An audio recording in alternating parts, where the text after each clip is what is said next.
ত্রয়োদশ জাতীয় সংসদ নির্বাচনে দলের মনোনয়ন ফর্ম বিতরণের প্রতিদিনের আপডেট জানাতে এনসিপির কেন্দ্রীয় নির্বাচন পরিচালনা কমিটির এই সংবাদ সম্মেলন। এ সময় যারা এ পর্যন্ত মনোনয়নপত্র কিনেছেন তাদের তালিকা তুলে ধরেন এনসিপির জ্যেষ্ঠ যুগ্ম সদস্য সচিব ডাক্তার তাসনিম জারা। আমরা চাই একটা স্বচ্ছ প্রক্রিয়ার মাধ্যমে আমাদের ফাইনাল যে মনোনয়ন তালিকাটা হবে সেটা একটা স্বচ্ছ প্রক্রিয়ার মাধ্যমে হবে। আমরা 1484 প্রায় 1000-এর কাছাকাছি ফর্ম বিতরণ করেছি। সংবাদ সম্মেলনে আগামী নির্বাচনে একটি শক্তিশালী অবস্থান বজায় রাখতে সাংগঠনিক কাজকর্ম চলছে বলে জানান এনসিপির উত্তরের মুখ্য সংগঠক সার্জিস আলম।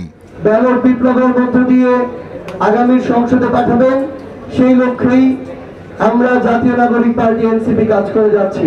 সংস্কার প্রক্রিয়া সরকারের দায়িত্ব, কিন্তু এটি রাজনৈতিক দলগুলোর কমিটমেন্টের অভাবে বাধাগ্রস্ত হচ্ছে বলে মন্তব্য করেন দলটির মুখ্য সমন্বয়ক নাসিরউদ্দিন পাটোয়ারি। এখন আমাদের রাজনৈতিক দলগুলোর উপরে এটা বাস্তবায়ন কিভাবে আমরা করব তাদের কমিটমেন্টের ইস্যু।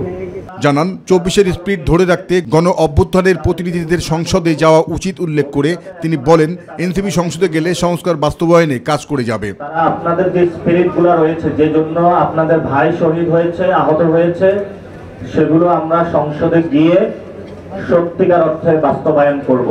পরে এনসিপির আহ্বায়ক নাহিদ ইসলাম কথা বলেন ত্রয়োদশ নির্বাচনের সমান সুযোগের পরিবেশ পাওয়া না পাওয়া প্রসঙ্গে। নির্বাচনের জন্য যে লেভেল প্লেইং ফিল্ড থাকার কথা, সেই ধরনের লেভেল প্লেইং ফিল্ড কিন্তু আমরা দেখতে পাচ্ছি না। এই নির্বাচনকে একটা ভাগবাটোয়ারা, একটা সাজানো নির্বাচন, একটা সমঝোতার নির্বাচন করার পরিকল্পনা করছে এবং এই ধরনের একটি নির্বাচন হলে বাংলাদেশের গণতন্ত্র ক্ষতিগ্রস্ত হবে। এ সময় সাংবাদিকদের এক প্রশ্নের জবাবে তারা জানান নির্বাচনে তারা সৎ প্রার্থী দিচ্ছেন, যা বাংলাদেশের ইতিহাসের সবচেয়ে বড় চমক। স্বপ্ন থাকে, নিষ্ঠা এবং সততা থাকে, দেশপ্রেম থাকে, অবশ্যই তারা দেশকে ভালো জায়গায় নিয়ে যেতে পারে। জাহিদ আহমেদ বাবু, মাই টিভি, ঢাকা।